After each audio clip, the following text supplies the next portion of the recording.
Las 7:46 estamos de regreso. Decíamos que hay hartos temas internacionales que abordar y vamos a partir mirando nuestra Latinoamérica con dos países, de hecho fronterizos, que están viviendo situaciones complejísimas. Vamos a conversar con Gilberto Aranda, analista internacional de la Universidad de Chile. Qué gusto, como siempre, poder conversar contigo. Gilberto, ¿cómo estás? Buenos días.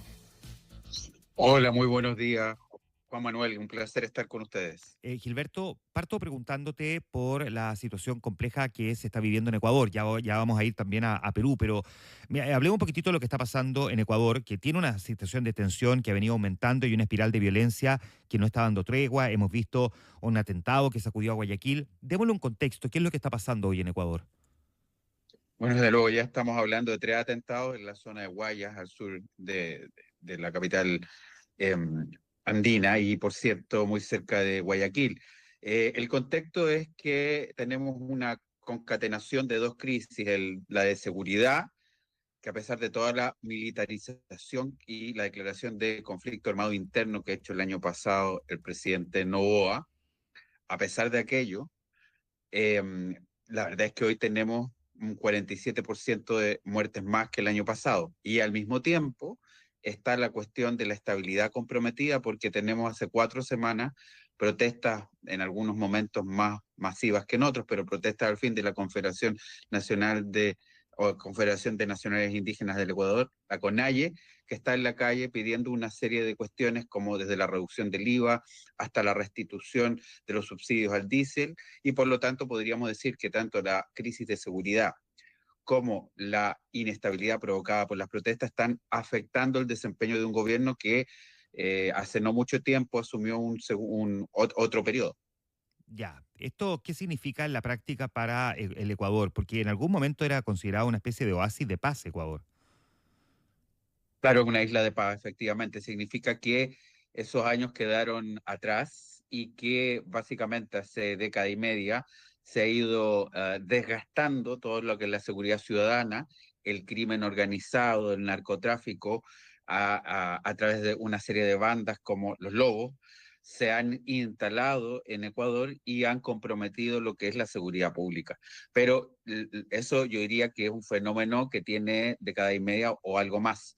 Lo que no es tan nuevo en Ecuador son las protestas masivas y la presencia indígena como un actor político relevante que puede amenazar la estabilidad de un gobierno.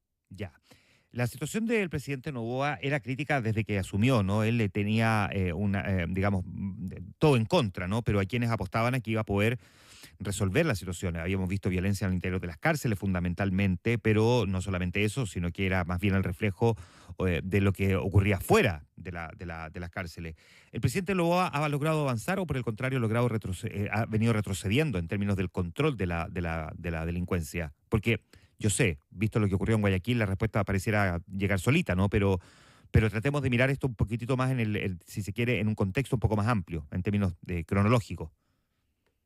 El presidente no ha apostado tanto a la militarización como solución eh, a la cuestión de la crisis securitaria, a la lucha contra el narcotráfico y al mismo tiempo ha apostado a un plan de ajuste económico y de implementación de una serie de medidas económicas que han ido desgastando un gobierno que comenzó hace poco en su segundo periodo, pero que no está respondiendo a las expectativas depositadas en el mismo. Tuvimos una segunda vuelta muy polarizada donde se impuso claramente a su adversaria que venía del correísmo, y en cualquier caso lo que tenemos es que en el tema específicamente de seguridad, hoy día tenemos estadísticas que nos hablan de un incremento respecto al mismo tiempo del año pasado, de lo que eran las cifras hace un año atrás. Por lo tanto, yo diría que no está cumpliendo sus expectativas y aún así refuerza sus estrategias y aún más. Tendríamos que decir que también apuesta a lo que sabemos es una reforma constitucional de peso que todavía no sale del imaginario político de lo que es el círculo de poder gobernante. Ya, voy a poner una pausa Ecuador, pero voy a volver un poco más adelante, porque ahora me quiero ir hasta Perú, ¿no? Que destituyó hace algunos días a su presidenta Dina Boluarte con la argumentación de que una incapacidad, digamos, moral en la práctica para gobernar en medio también de episodios de brutal violencia. Démosle un contexto al Perú y luego tratamos de cruzar las realidades que están viviendo los dos países. Bueno, desde luego lo que mencionaba es que hace prácticamente 6 días atrás se ha producido el cambio en Perú respecto a que la expresidenta cesó, fue declarada vacante su cargo por incapacidad moral. La verdad es que también se trata de una crisis de seguridad, una crisis securitaria que culminó con horror en aquel concierto que un grupo local estaba efectuando en Chorrillo, en Lima, y que significó de alguna manera que las bancadas en el unicameral, en el Congreso unicameral, decidieran retirar el apoyo a Dina Boluarte, que tenía niveles de popularidad bajísimos, pero que contaba con el respaldo de diferentes bancadas. Le retiraron el apoyo y todo esto redundó en que el presidente del Congreso, José Geri, asumiera la primera magistratura. Sin embargo, sabemos que en el caso de José Geri, hizo un cambio de gabinete y desde el gabinete salieron algunas declaraciones no afortunadas precisamente respecto a, a trasladar la responsabilidad de la inestabilidad a una generación, la así llamada generación Z, que sabemos que el día de ayer, en una serie de protestas, terminó acercándose al Congreso y de alguna manera Tratando de afectando quemarlo, todo lo que... ¿Aló? tratando de quemar incluso el Congreso. Sí, claro, tratando de devastar todo lo que estaba en la zona aledaña al Congreso. ¿Qué es lo que tienen en común? Es la cuestión de la seguridad. Ciertamente, Ecuador y Perú están seriamente comprometidos y podríamos decir que otros países de la región por la instalación de una serie de grupos, bandas expertas en extorsiones, en sicariato, y que van también concatenándose con el narcotráfico, y estas bandas criminales terminan también afectando la calidad de la convivencia pública y por ende desgastando o desnudando el poder, que se ve impotente para dar una respuesta. Ahora, claramente tienen elementos diferentes, por cierto, porque en el Perú tenemos algo así como 11 presidentes en 25 años, es decir, cada 2 años, si tuviéramos que hacer una estadística, cada 2 años hay un cambio. Y adicionalmente lo que tenemos es que la presidenta Boluarte gozaba una mínima popularidad y que había sido refrendada básicamente por el Claro. Congreso. En el caso de Ecuador, el presidente Noboa hace poco fue nuevamente elegido, tiene un respaldo importante, lo que ocurre es que se está desgastando rápidamente. Ya, ¿qué posibilidades podría ocurrir de que en Ecuador digamos, se siga el mismo camino que Perú? Digamos, que el presidente pierda el respaldo del Congreso y lo terminen destituyendo. Ecuador también ha destituido presidente. Sí, tenemos también otros expedientes como la muerte cruzada, donde también Sí, pues. el presidente también puede llegar a impugnar al Congreso y forzar a una nueva elección de carácter legislativo. Él está Eso puede obligado, ocurrir, claro, es una cuestión, está obligado a renunciar. Si el presidente hace eso, él tiene que renunciar y convocar a una presidencial así también. es, así es, la muerte cruzada y llamar a una legislativa y una presidencial simultánea. Por lo tanto, yo diría que en el horizonte no se ve lo inmediato para el caso de Ecuador, pero tampoco podemos descartarlo si esta inestabilidad combinado con la crisis securitaria se van de alguna manera van confluyendo, se están alimentando de alguna manera la una a la otra en forma recíproca. Por supuesto que no tiene que ver la inestabilidad política por resultado de protestas con la acción del crimen organizado, que no desdeña usar incluso metodología terrorista para atacar sitios cercanos a centros comerciales. No tienen que ver, pero finalmente se van de alguna manera retroalimentando y produciendo esta sensación de desgobierno y de crisis de la gobernanza, que es la que afecta a Ecuador. Diría que está en un mejor pie aún para afrontar un clima político adverso como el que se experimenta, pero no podemos tampoco descartar que si esto sigue empeorando, nuevamente tengamos ese escenario de muerte cruzada donde finalmente los dos poderes tienen que ir nuevamente a elecciones. Esto ya ha pasado, como dice, en el Ecuador y podría volver a ocurrir. Déjame volver entonces un segundo a Perú. Dina Boluarte, recordemos que asume en reemplazo de Pedro Castillo. Perú ha vivido, digamos, destituciones y renuncias sistemáticamente desde Pedro Pablo Kuczynski en adelante, ¿no? O sea, desde el 2016 hasta ahora. Y ella era una figura que había logrado, digamos, de hacerse de un cierto respaldo parlamentario que, sin embargo, fue perdiendo, como bien dices tú, dado que sus niveles de impopularidad son muy altos y Perú tiene elecciones el próximo año y nadie quiere, digamos, acercarse a esa figura porque en el fondo no los prestigia, por el contrario. Y al mismo tiempo, Perú además ha venido viviendo un aumento de la criminalidad muy marcada, con mucha extorsión, que es básicamente lo que ocurrió en este concierto de este grupo de cumbia, ¿no? Que les cobran como esta especie de peaje, ¿no? Para poder actuar tenían que pagar plata y si no les podían disparar, cosa que ocurrió desde el público. Y esto, como es una banda muy popular, provocó, por supuesto, el impacto de la gente y al final derivó en su destitución. ¿Qué pasó en Perú? Que la criminalidad se empezó a incrementar de la manera en que lo ha hecho. O sea, los niveles de homicidio, de sicariato y de extorsiones han tenido un aumento importantísimo de un año para otro. ¿Qué pasó ahí en Perú?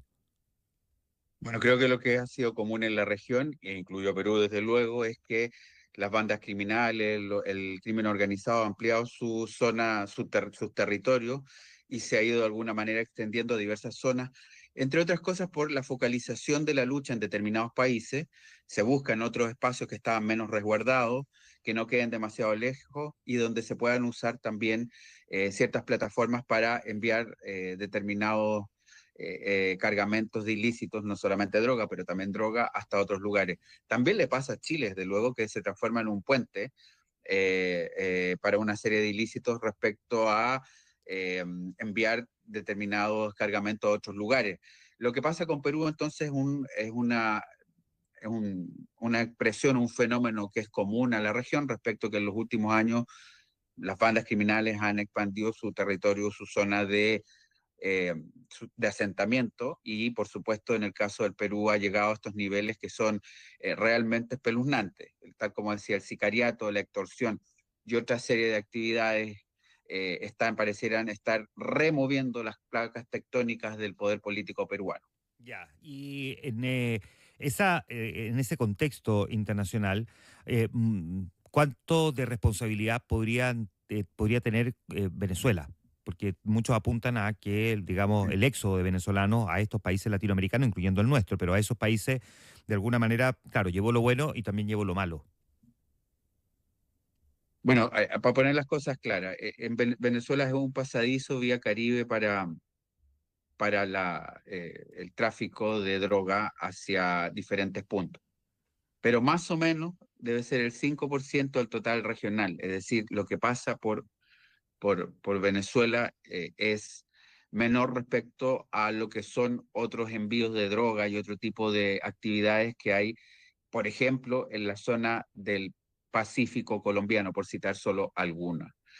Por lo tanto, yo diría que ciertamente el caso de Venezuela hay que atenderlo, pero es una de las múltiples razones. Luego, ciertamente el movimiento migratorio de 6 a 7 millones, de los cuales 5 millones se han realojado en distintos espacios sudamericanos, 5 millones de migrantes venezolanos. Por supuesto que junto con ello también se anexan diferentes grupos, se aprovechan esta corriente migratoria para realojarse.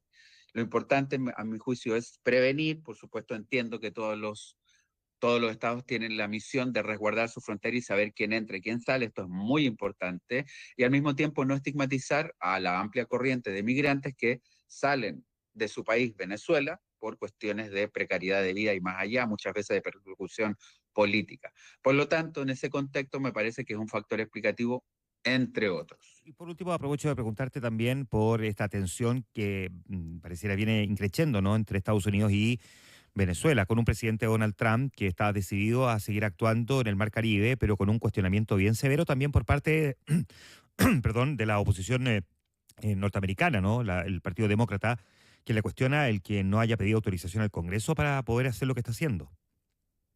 Lo que pasa es que nos dice que está en una guerra contra el narcotráfico, pero la declaración de guerra tiene que ser autorizada por el Congreso y después lo traslada a un conflicto armado externo contra enemigos ilegales, etcétera. Va utilizando una serie de elementos jurídicos, va apelando a una ley de 1973.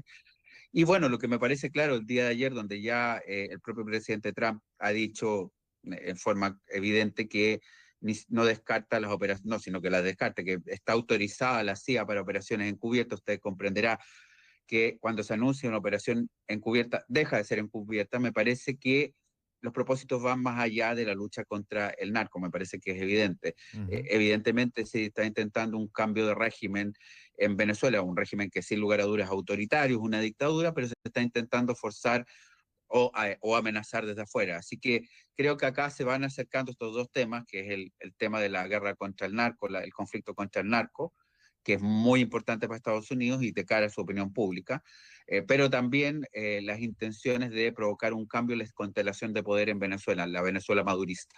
Perfecto. Muchas gracias por conversar esta mañana con nosotros sobre lo que está ocurriendo en estos momentos en nuestra Latinoamérica. Bien compleja, por cierto, la realidad que estamos enfrentando. Gilberto Aranda, analista internacional de la Universidad de Chile. Muchas gracias, Gilberto, por estar esta mañana con nosotros. Muchas gracias, Juan Manuel, y muy buenos Un días. abrazo, que esté muy bien.